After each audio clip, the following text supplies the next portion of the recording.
Saints have completed a week-long training camp in the United States. 24 players made the trip to America's East Coast, where the club have been based for the last 7 days, staying just outside Washington, D.C. The trip started by visiting club partner Under Armour, who are based in the Maryland city of Baltimore.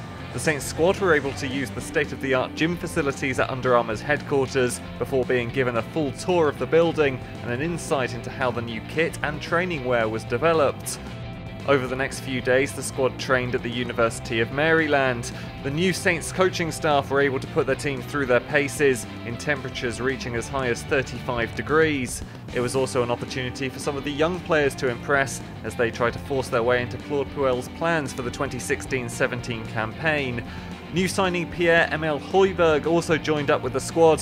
Pierre became Saints' second summer signing on Monday and flew out to the US to meet with his new teammates the next day.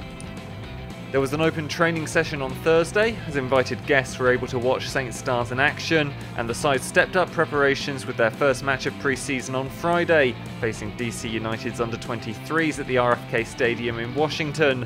A goal from James Ward-Prowse in the first half, and a late penalty from Jay Rodriguez in the second secured a 2-0 win. All 24 players got a run out in the game.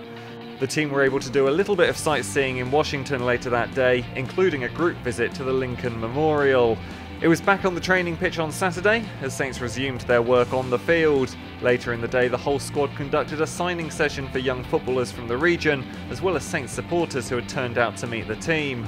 The trip concluded on Saturday evening, as the whole team and backroom staff were invited to Sagamore Farm, which is owned by Under Armour founder and CEO Kevin Plank. The players had the opportunity to meet some high-profile racehorses, although they were warned not to get too close. There was then a barbecue with a chance to speak to Under Armour employees and play a few games as well.